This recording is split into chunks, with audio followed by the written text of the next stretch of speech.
Galera, o sonho do Hexa acabou e a gente vai analisar aqui a imprensa esportiva, a repercussão dessa derrota da seleção brasileira por 2-1. Cara, como que pode? 2 gols do Haaland.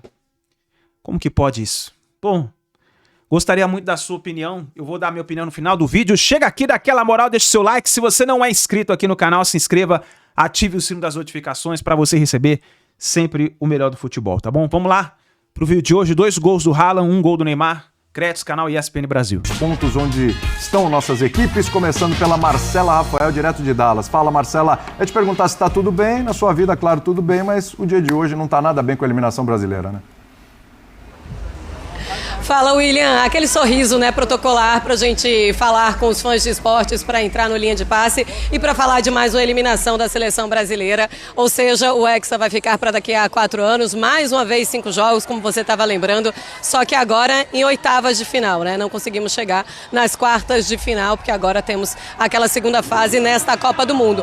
Algumas crianças chorando, alguns brasileiros muito tristes, alguns mexicanos que no começo do jogo falaram que eu torcer para a seleção brasileira, saíram felizes da vida, porque disseram que queriam pegar a Noruega, porque achavam que a Noruega era um adversário mais fácil, mas antes eles precisam ainda passar pela Inglaterra e daqui a pouco eles vão estar aqui, ó, na FanFest de Dallas, lotada de mexicanos, muitos mexicanos, mas alguns brasileiros também, alguns saindo aqui. Deixa eu conversar com os brasileiros então. E aí, amigo, tudo bem? Tudo em ordem. Qual é seu nome? Rodolfo. Rodolfo, a gente tinha conversado, inclusive, antes da partida, né? O que aconteceu? Qual é o principal erro? Como foi que você viu esse jogo? Eu acho que o time jogou bem dentro do que foi possível, mas as alterações, especialmente a saída do Ryan, quebrou o esquema e o Ancelotti até tentou corrigir, colocando o Ederson, enfim, mas o time ficou muito vulnerável. Então a Noruega, que estava acuada, veio para o ataque e aquele script ruim que a gente conhece já há alguns bons anos, goleiro que falha antes, pega tudo contra a gente, a bola não entra, a gente pode ficar até amanhã chutando no gol que a bola não entra. O mais importante, eu acho que é assim, tem que confiar no ciclo. Nós perdemos 6 jogadores que eram praticamente titulares. O técnico não é qualquer um, é o melhor que a gente poderia ter. E se preparar para os próximos 4 anos. É o que resta e para as crianças que estavam chorando, confia que vocês vão ver o Brasil campeão. Eu tenho certeza. Tá bom, muito legal, né? Realmente, é uma análise agora, mesmo depois do jogo, uma análise de cabeça fria, pensando no Carlo Ancelotti agora em um ciclo completo. Ele que realmente perdeu muitos jogadores importantes. Deixa eu... Oh, hi, how are you? You're happy. Fine now, just fantastic. You know, after 5 total games, Norway against Brazil, we beat you 4 times. É isso que a gente vai aguentar. Olha, os noruegueses aqui felizes da vida, 5 jogos e nós temos 4 aqui passando pelo Brasil. And did you expect a game like that? Well, we were hoping, but not exactly expecting. Okay. But remember, this is the very first time. Quase feito gols no primeiro e no segundo tempo, ter perdido um pênalti. A gente ficou com aquele gostinho de que sim, poderia ter dado essa classificação. Mas agora, quando a gente encontra os noruegueses, é isso. Noruegueses, parabéns, vão curtir esse momento, porque é um momento importante. Deixa eu falar com mais brasileiros aqui. Deixa eu falar com você. Tudo bem? Como é seu nome? Rafael, não tá tudo bem não, né? Depois do jogo. Meu xará, Rafael. Rafael, como é que você vê esse jogo? Qual é o principal erro da seleção brasileira, na tua opinião? Assim, falar agora de erro é muito difícil. Assim, Copa do Mundo é um jogo só. Todas as seleções são muito perto de um nível técnico muito igual. A gente teve chance, teve o pênalti, teve a chance com o Endrick, algumas chances que não pode. Em jogos de Copa do Mundo, em mata-mata, são chances que não podem perder, que fazem a diferença no final. A chance que perdeu, acabou não fazendo gol quando teve chance. O Haaland na cabeçada teve uma chance, ele um chute fortuito também teve outra chance, então eles fizeram gol quando tiveram uma chance. O Haaland teve 2 chutes, eu acho, no gol, fez o gol quando teve chance e a gente, quando teve chance, infelizmente não conseguiu marcar. É verdade, esse dia acontece. Obrigada, viu, Rafael? É um dia muito triste, aquele dia muito marcante na vida das pessoas. A gente sempre se lembra quando o Brasil foi eliminado, o que você estava fazendo. A gente sempre acaba se lembrando de tudo isso. Faz parte da história do brasileiro também, esses dias tristes, esses dias de eliminação. Deixa eu conversar com mais uma brasileira que está passando por aqui. Oiê! Oi. E você é? Mariana. Mariana, é um dia muito triste, né? Como foi que você viu esse jogo? Você estava esperando algo muito diferente do que a seleção brasileira apresentou? Olha, eu achei, depois quando o jogo começou, eu falei, putz, vou mudar meu placar, 1-0, tá muito truncado. Eu acho que o erro foi ter tirado o Ryan, porque ele estava marcando bem e depois ficou meio solto. E eu acho que a seleção, depois do primeiro gol que tomou, ficou bem perdida. Eu até brinquei e falei para os meninos, eu falei, vai tomar outro, quer apostar? E não deu certo. Acontece, porque tem que ir pra frente, né, e acaba abrindo muitos espaços. Obrigada, viu? Bom, é isso, tá, William? Tá aqui, a gente tá na FanFest de Dallas, que tá muito animada, porque tem muito mexicano. Aqui em Dallas tem muitos mexicanos, eles estão chegando para assistir a partida do México contra a Inglaterra, enquanto os brasileiros vão saindo aos poucos, com aquela tristeza de mais uma eliminação e com aquele sonho que vamos deixar para daqui a 4 anos, William. É isso, Marcela. Vamos com a Lili Nascimento agora, também repercutindo em outro ponto essa eliminação brasileira aí com os torcedores. Fala, Lili. William, eu vou falar com os torcedores. Desculpa que eu estou triste, né, com a eliminação. Você estava assistindo ali do meu lado. Eu vi que na hora que o Neymar foi bater o pênalti, você tirou a camisa, vibrou ali junto com ele. Mas você ficou bem chateado com a eliminação. Primeiramente eu queria falar que o Neymar é foda pra caralho. Perdão. O Neymar, ele é a estrutura da seleção brasileira com uma base maior. Pra mim, a seleção brasileira, sem um jogador como o Neymar, eu acho que a gente não tem cabimento de passar, às vezes, uma eliminatória ou coisa do tipo. É um jogador muito importante pra gente. Acho que a gente perdeu a oportunidade ali com o Endrick. Perdeu a oportunidade do pênalti também.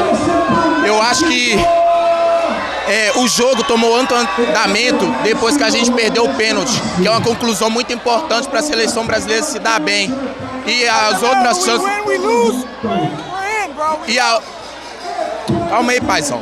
E a outra oportunidade que a gente teve com o Endrick, infelizmente a gente não conseguiu concluir o gol, mas dependente de qualquer coisa, a gente é brasileiro desde novinho, nós vivemos isso a vida toda, a gente não pode julgar a seleção brasileira da forma que a gente pensa, entendeu?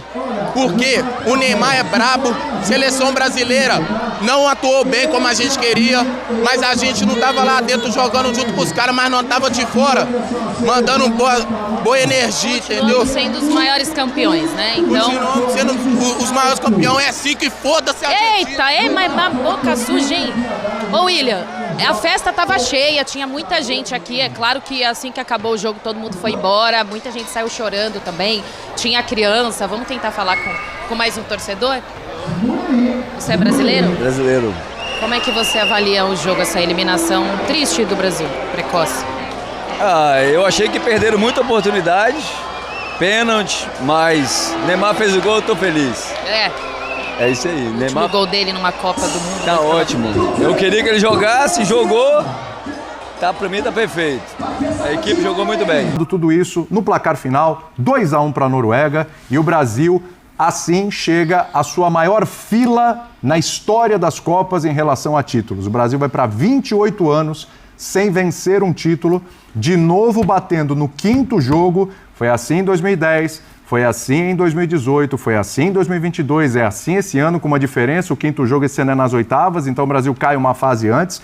No meio disso, teve uma passagem de quartas, mas para acontecer o que aconteceu era melhor que não tivesse passado, aquele 7-1 para a Inglaterra. E de ano a ano o Brasil sendo eliminado por uma seleção cada vez mais inferior. Então foi a Bélgica, depois foi a Croácia, agora a Noruega. Tudo isso a gente vai discutir a partir de agora com os companheiros aqui à mesa e também, claro, com o André Kfouri, o Gustavo Zupac, que já estão conosco. Vitor Birner, boa noite para você. Boa noite já, né? Boa noite para você. Bom, vamos lá, destacar o que aconteceu de errado hoje, essa hecatombe, o Brasil ser eliminado pela Boa noite, Jean. Boa noite, William, Léo, Calçade. Boa noite, André Zupac, aos fãs do esporte. É o famoso o que deu errado. Cara, assim, foram muito... Assim, eu acho que o Brasil foi um jogo superior ao da Noruega, quando a gente fala de construção e marcação. O Brasil criou mais chances que a Noruega, mas o Brasil teve problemas de conclusão e a Noruega conseguiu usar a sua principal virtude, que é usar o seu centroavante, que provavelmente, se jogar até uns 36, 37 anos de idade, vai ser o jogador com mais gols, talvez na história do futebol, alguma coisa próxima disso, né?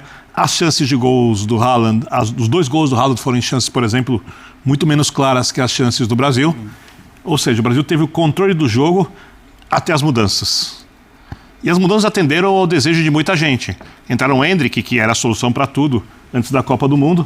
Perdeu um gol, é um menino, faz parte, né? Quando ele coloca o Neymar, o Endrick vai marcar na direita e falta marcação no gol da Noruega. O Ryan fazia essa marcação muito bem no lance do cruzamento. O Endrick não é responsável único, mas com o Ryan a marcação funcionava melhor daquele lado.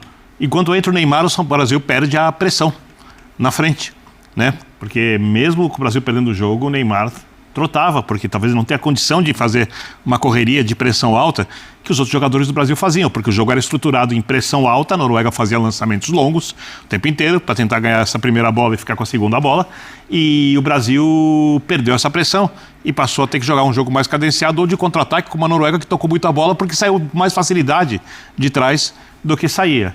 Ou seja, teve o pênalti perdido, tem o gol perdido pelo Endrick, tem um pouco de azar nas jogadas, tem a baita atuação do goleiro da Noruega, tem as substituições, não tem só um responsável pela eliminação. Muito bem. A pergunta é uma só para vocês todos nessa abertura. Boa noite, Jean. O que deu errado hoje? Tudo bem? Boa noite, William. Boa noite a todos. Olha, assim, acho que existem algumas coisas que são muito óbvias, né, que deram errado. O Bruno Guimarães não podia perder o gol que perdeu, o Endrick não podia perder o gol que perdeu, o goleiro da Noruega fez, de fato, grandes defesas e foi importante. Então não quer dizer que o Brasil jogou mal ou que o Brasil não tenha merecido um resultado melhor nessa partida. Mas eu vou ser muito sincero aqui, e não é pegar no pé, porque eu acho que, no fim, era uma obviedade. O que me incomoda mais no jogo todo é que o Ancelotti tenha estragado o melhor momento do Brasil na partida para colocar o Neymar em campo.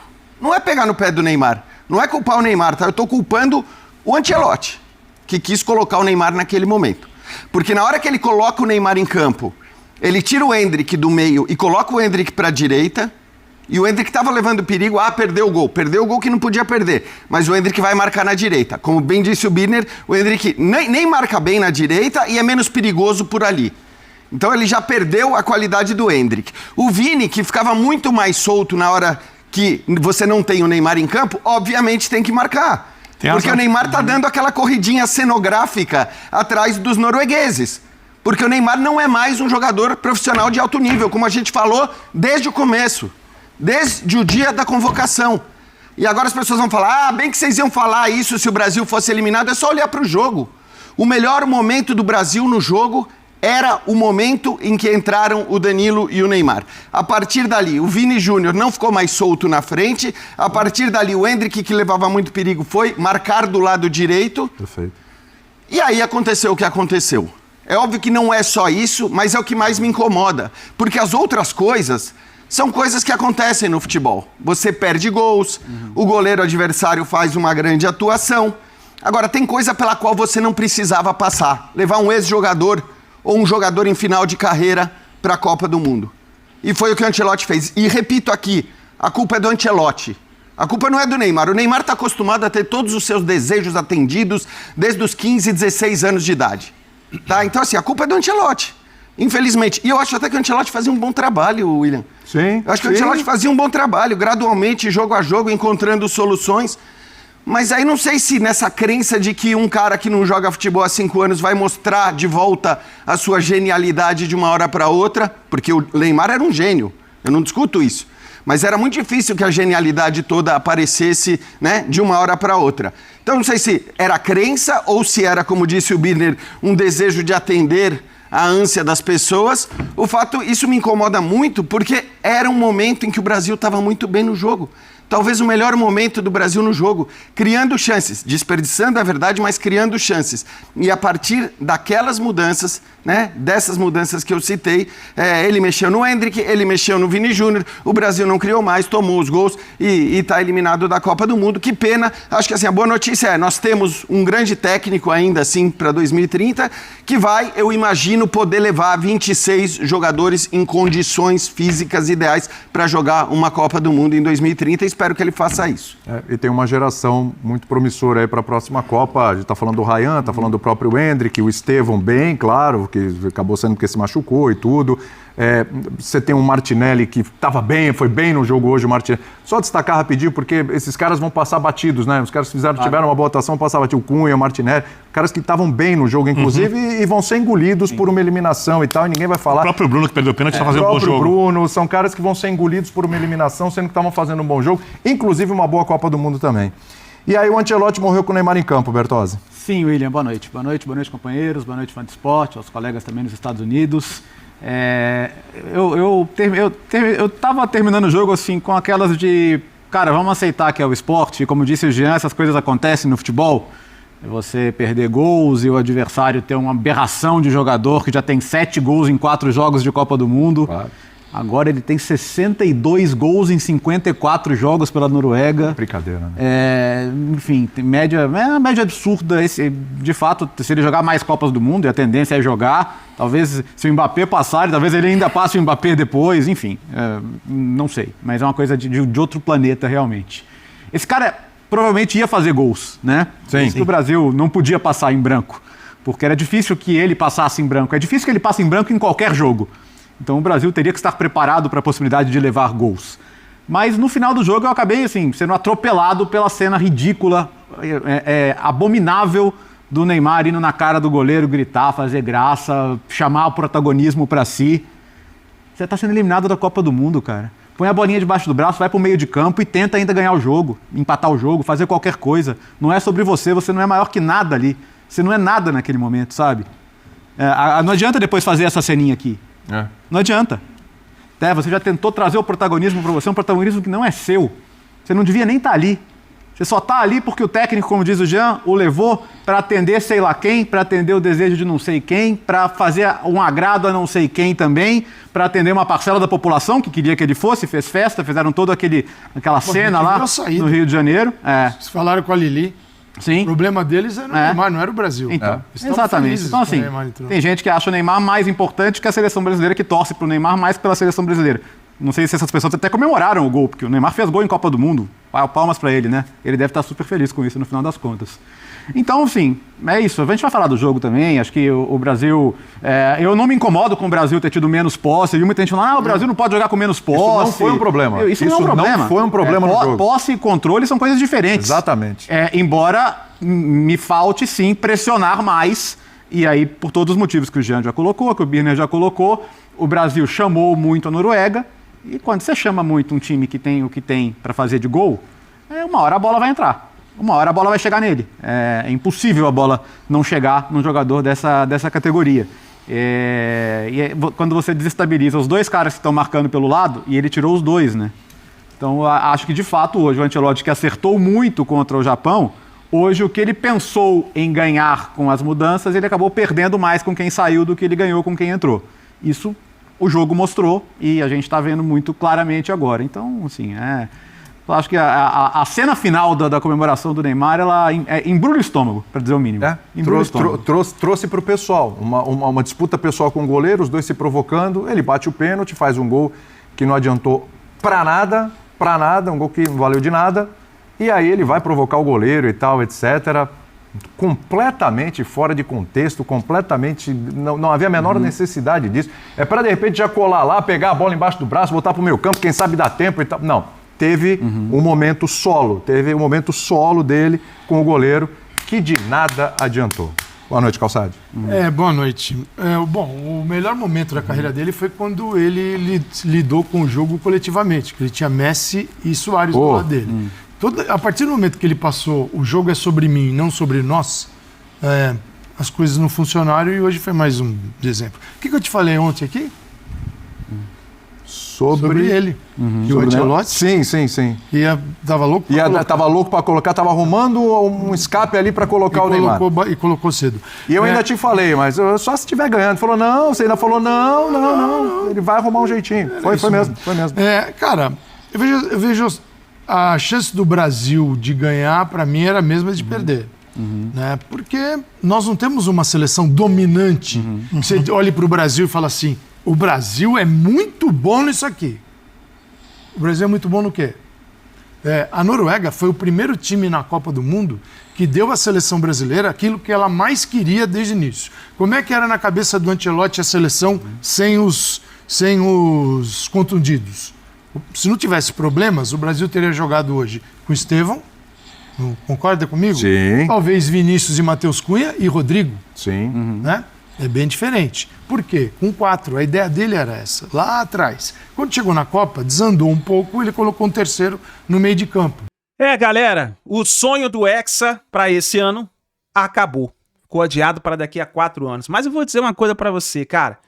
Já era de se esperar da seleção brasileira não conseguir ganhar o Hexa. Se ganhasse, todo mundo ia falar que foi um herói, um auto-herói, porque a seleção brasileira não estava jogando bem. Já estreou a Copa do Mundo sem jogar bem. Contra o Marrocos, sofremos. Depois o Brasil jogou contra o Haiti, não desmerecendo o Haiti, mas a seleção brasileira é superior à seleção do Haiti. Venceu. Depois venceu a Suécia por 3-0. Acho que todo mundo ficou convencido que poderia começar uma evolução na seleção brasileira.